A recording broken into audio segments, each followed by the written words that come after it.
ইরানের পররাষ্ট্রমন্ত্রী Abbas Araghchi হুঁশিয়ারি দিয়ে বলেছেন যে তাদের পারমাণবিক স্থাপনায় হামলার জন্য যদি ইসরায়েলকে জবাবদিহির আওতায় আনা না হয় তবে এর ভয়াবহ পরিণাম পুরো অঞ্চল এবং তার বাইরেও ভোগ করতে হবে।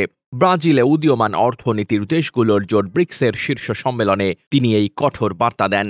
ব্রিক্স সম্মেলনে দেওয়া বক্তব্যে আরাকচি বলেন, আমাদের পারমাণবিক স্থাপনাগুলো লক্ষ্য করে যুক্তরাষ্ট্র ও ইসরায়েলের হামলা, পারমাণবিক অস্ত্র বিস্তার রোধ চুক্তি ও জাতিসংঘ নিরাপত্তা পরিষদের প্রস্তাব 2231-এর স্পষ্ট লঙ্ঘন। তিনি উল্লেখ করেন, 2015 সালের ওই প্রস্তাবে সর্বসম্মতভাবে ইরানের শান্তিপূর্ণ পারমাণবিক কর্মসূচির অনুমোদন দেওয়া হয়েছিল।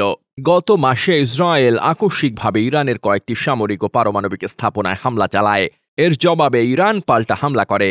দুই প্রতিবেশীর এই সংঘাতের মধ্যেই যুক্তরাষ্ট্র ও ইরানের 3টি গুরুত্বপূর্ণ পারমাণবিক স্থাপনা নাতানজ, ফর্দো ও ইস্ফাহানে বোমা হামলা চালায়।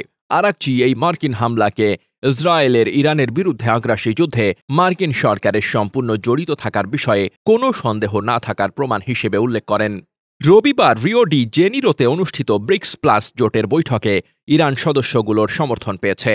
11টি দেশের এই জোট ইরানে ইসরায়েল ও যুক্তরাষ্ট্র সাম্প্রতিক বিমান হামলার তীব্র নিন্দা জানিয়ে বলেছে, এসব হামলা আন্তর্জাতিক আইনের লঙ্ঘন।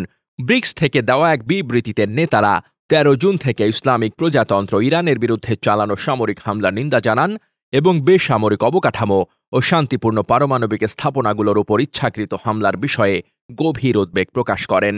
এই বিবৃতিকে তেহরানের কূটনৈতিক বিজয় হিসেবে দেখা হচ্ছে। ইসরায়েলের সঙ্গে 12 দিনের ওই সংঘাতে ইরানে অন্তত 935 জন নিহত ও 5332 জন আহত হয়েছেন বলে দেশটির স্বাস্থ্য মন্ত্রণালয় জানিয়েছে। অন্যদিকে জেরুজালেমের হিব্রু ইউনিভার্সিটির প্রকাশিত তথ্য অনুযায়ী তেহরানের পাল্টা ক্ষেপণাস্ত্র ও ড্রোন হামলায় ইসরায়েলে অন্তত 29 জন নিহত ও 3400 জনের বেশি মানুষ আহত হন। উল্লেখ্য, যুক্তরাষ্ট্রের উদ্যোগে গত 24 জুন থেকে দুই দেশ এখন একটি যুদ্ধবিরতিতে রয়েছে। Desk report, বার্তাবাজার।